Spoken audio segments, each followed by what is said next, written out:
Welcome to College Briefing. The content of the briefing includes Wales Labour, a quick guide to Jeremy Miles. Indian cohabiting couples slam new state law requiring inquiry, registration. Australia adds nickel to critical minerals list amid price slump. Investors bet on London's Oxford Street bouncing back. Why we just can't forget Marcel Proust. Wales Labour, a quick guide to Jeremy Miles. BBC. Jeremy Miles, the Education Minister of Wales, is in the running to become the country's next First Minister. Born in 1971, Miles grew up in Pontarddulais as a native Welsh language speaker. He came out as gay while at Oxford University and has spoken about his experiences growing up in a working-class family in a mining community. In 2010, he ran as the Labour candidate in the safe Conservative English seat of Beaconsfield, coming third. Miles is currently the Welsh Government's Education Minister and has also served as the government's top lawyer and Brexit minister. He oversaw Wales' recovery from the pandemic. Indian cohabiting couples slam new state law requiring inquiry, registration. South China Morning Post. The Indian state of Uttarakhand has passed a law that will regulate the personal lives of not just married couples but also those in live-in relationships. The Uniform Civil Code, UCC, of Uttarakhand 2024 will replace religion-based personal laws governing marriage, divorce, and succession with a common set of laws applicable to all. Critics argue the law is part of the ruling BJP's attempts to push its Hindu majoritarian agenda. Couples in live-in relationships will be required to submit a statement to the registrar, who will conduct an inquiry within 30 days. Failure to submit a statement or providing false information could result in jail time or a fine. Australia adds nickel to critical minerals list amid price slump. Nikkei Asia. Australia has added nickel to its critical minerals list in response to a sustained downturn in prices.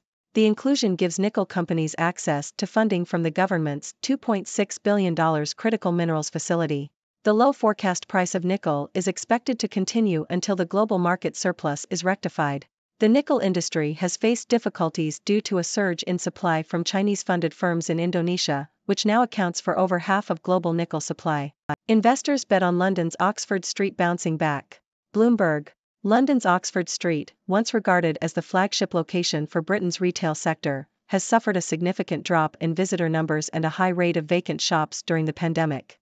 The road was also blighted by American-style candy stores, which were subsequently raided on suspicion of tax evasion. However, the road has seen a steady recovery, with footfall in the eastern section up 19% compared with 2022, the fastest growth of any of London's major retail districts. The recovery has been partly attributed to the Elizabeth Line, which began serving local stations last year, as well as a regeneration scheme and new store openings. Fergus Keane, head of Central London Investment at BNP Paribas Real Estate, said the UK retail sector had probably found its level and it's bouncing back. Why we just can't forget Marcel Proust. The Sydney Morning Herald. The Swan Way, the first volume of a new English translation of Marcel Proust's In Search of Lost Time, has been published. The translation, part of the Oxford World's Classics series, is led by Brian Nelson and Adam Watt. Nelson, who translated both the first and last volumes of the novel, aims to recreate Proust's voice in a way that makes the reader feel they are reading the original text.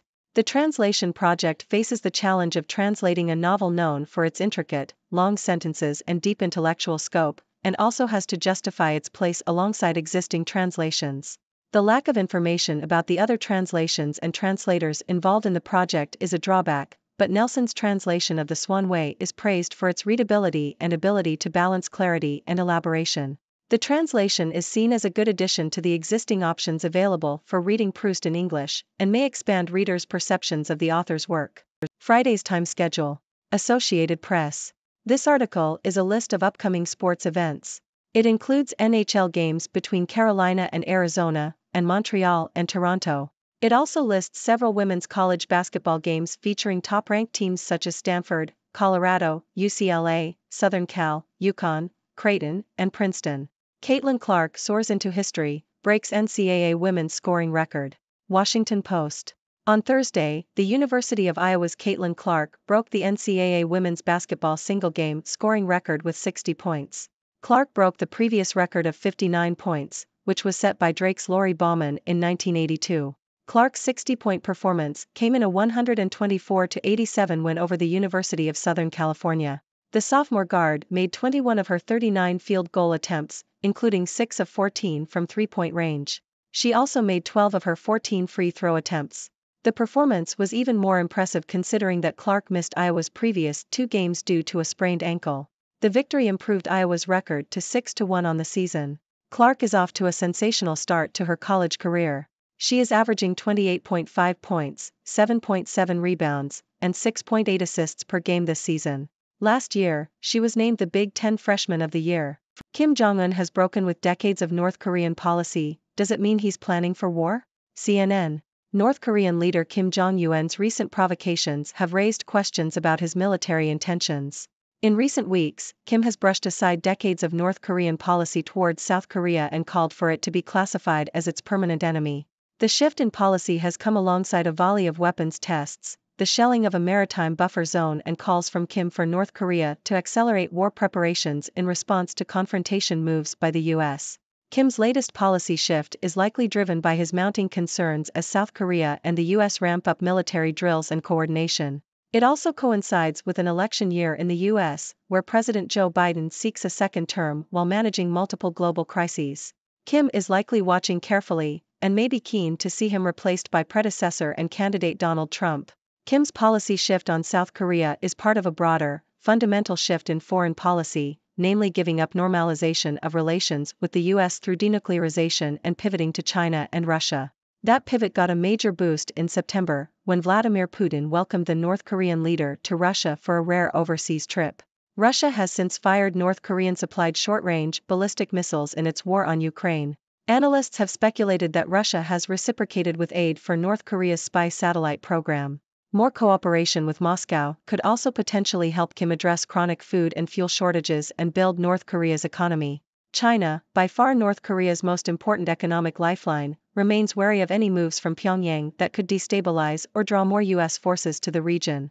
However, amid rising friction with Washington, Beijing has in recent years blocked U.S.-backed efforts in the United Nations Security Council to censure North Korea, and will look to stay engaged with Pyongyang, especially as it draws closer to Moscow. Lindholm, Canucks extend winning streak to 3 games with 4-1 win over Red Wings. The Globe and Mail. The Vancouver Canucks defeated the Detroit Red Wings 4-1, extending their winning streak to 3 games. Elias Lindholm scored 2 goals, while Nikita Zadorov and JT Miller each added 1. Elias Pettersson recorded 3 assists and Thatcher Demko made 27 saves. JT Compher scored the lone goal for Detroit. The Canucks will next face the Winnipeg Jets, while the Red Wings will travel to Calgary to play the Flames. Surrey School Board votes to extend days at some high schools to combat overcrowding. CBC. Several secondary schools in Surrey, British Columbia will see their hours adjusted next year to combat overcrowding. The Surrey Board of Education plans to create 5 instruction blocks throughout the school day, allowing students to attend either the first 4 periods or the last 4 periods. The district has seen a rapid growth in student numbers, with an average of 2,400 new students joining annually over the last 2 years. The plan is expected to free up around 10 to 15% more student capacity. The district and parents have called on the government to build more schools and hire more staff to address the rising enrollment. Berks Career and Technology Centers get state grants to buy equipment. Yahoo! 2 career and technology centers in Berks County, Pennsylvania, will receive state grants totaling $170,000 to purchase new equipment. The Reading-Muhlenberg Career and Technology Center will use the funds to purchase a lathe with a live tooling machine for its precision machining program.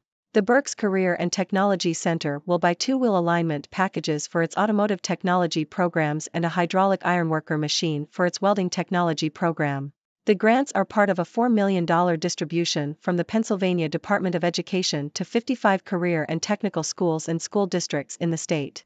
Johnson hits 6 shots from distance, scores career-high 30 as Washington cruises past Stanford 85-65. Associated Press. Washington defeated Stanford 85-65 on Thursday night in a college basketball game. Corin Johnson scored a career-high 30 points for Washington, including 6 three-pointers. Keon Brooks Jr. contributed 20 points and Saver Wheeler had 14 points and 8 assists. Maxime Reynaud led Stanford with 19 points and 16 rebounds. Washington improved to 14-11 for the season and has won consecutive games for the first time since January. Stanford now stands at 12-12 and has lost 3 of its last 4 games. Adelaide primary school staff member charged with indecent assault of child. ABC. A staff member from a primary school in Adelaide has been charged with indecently assaulting a child. The man was arrested on Monday and will face court in May. The Education Department has sent a letter to parents and caregivers at the school informing them of the arrest. The staff member is prohibited from attending the school and engaging in child-related work. Trump faces a $370 million fine. How would he pay it? BBC.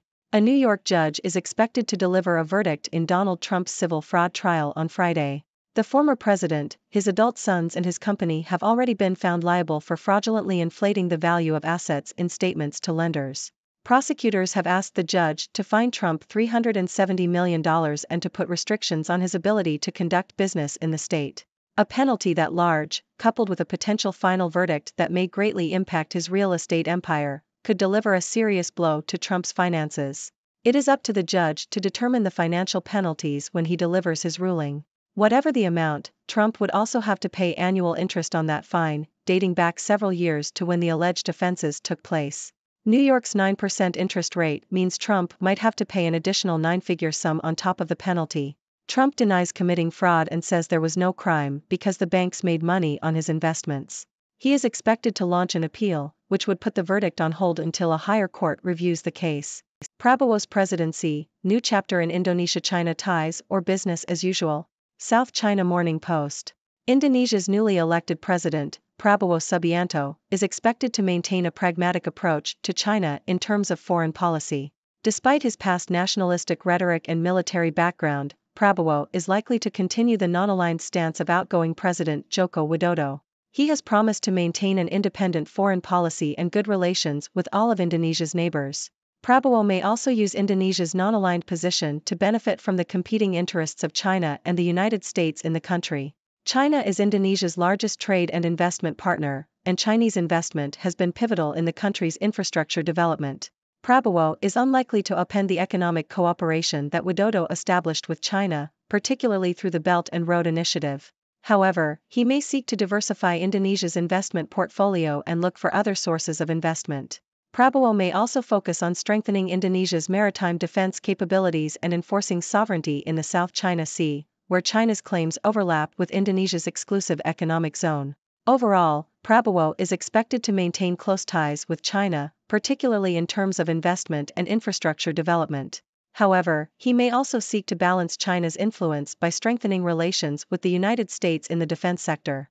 Prabowo has emphasized the importance of strengthening Indonesia's military might and defending the country's interests. It remains to be seen how Prabowo's interests align or conflict with China's interests during his time in office.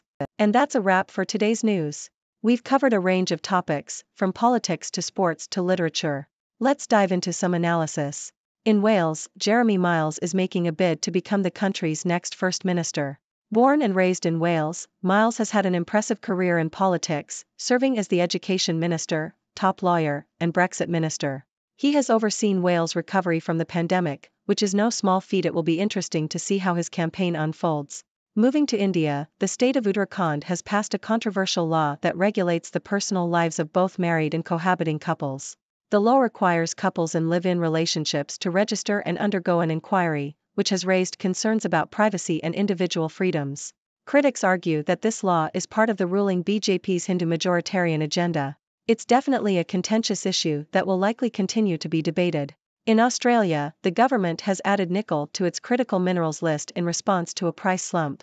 This move will provide funding to nickel companies to help them navigate the challenging market conditions. The nickel industry has faced difficulties due to increased supply from Chinese-funded firms in Indonesia. It will be interesting to see how this funding affects the industry and if it helps to stabilize prices. Shifting gears to London, Oxford Street is bouncing back after a tough period during the pandemic. The Road, once a retail powerhouse, saw a drop in visitor numbers and an increase in vacant shops. However, with the opening of the Elizabeth Line, a regeneration scheme, and new store openings, footfall in the eastern section of Oxford Street has seen the fastest growth compared to other major retail districts in London. It's great to see the Road making a recovery. Marcel Proust's work continues to captivate readers as a new English translation of his novel, In Search of Lost Time, is published. The translator, Brian Nelson, aims to recreate Proust's voice and provide readers with an enjoyable and immersive reading experience. It's always exciting to see new translations of classic works, and this one seems to be receiving positive reviews. In sports news, Caitlin Clark of the University of Iowa made history by breaking the NCAA women's basketball single-game scoring record with 60 points. It's an impressive achievement, especially considering Clark had missed the previous 2 games due to an injury. She's definitely a player to watch in the world of college basketball. Moving on to international news, there are questions about North Korean leader Kim Jong-un's military intentions. Kim's recent provocations, along with a shift in policy towards South Korea, have raised concerns about a potential conflict. Analysts speculate that Kim's policy shift is part of a broader shift in foreign policy, with a focus on China and Russia. It will be interesting to see how these dynamics play out and what it means for the region. In Canada, the Vancouver Canucks extended their winning streak to 3 games with a victory over the Detroit Red Wings. It's always exciting to see a team on a winning streak, and the Canucks are definitely riding high at the moment. In education news, the Surrey Board of Education in British Columbia is adjusting school hours to combat overcrowding. The district has seen a rapid increase in student numbers, and this plan aims to free up more student capacity. It's a practical solution to a growing problem, but there is also a need for more schools and staff to address the rising enrollment. In Pennsylvania, 2 career and technology centers will receive state grants to purchase new equipment. These grants will help enhance the precision machining, automotive technology, and welding technology programs. It's great to see investments being made in education and providing students with the tools they need to succeed. In sports news, Washington defeated Stanford in a college basketball game, with Corin Johnson scoring a career-high 30 points. It's always exciting to see standout performances from athletes, and Johnson's achievement is definitely impressive. In more serious news, a staff member from a primary school in Adelaide has been charged with indecently assaulting a child. It's a concerning situation, and the school and education department are taking appropriate actions to address the issue.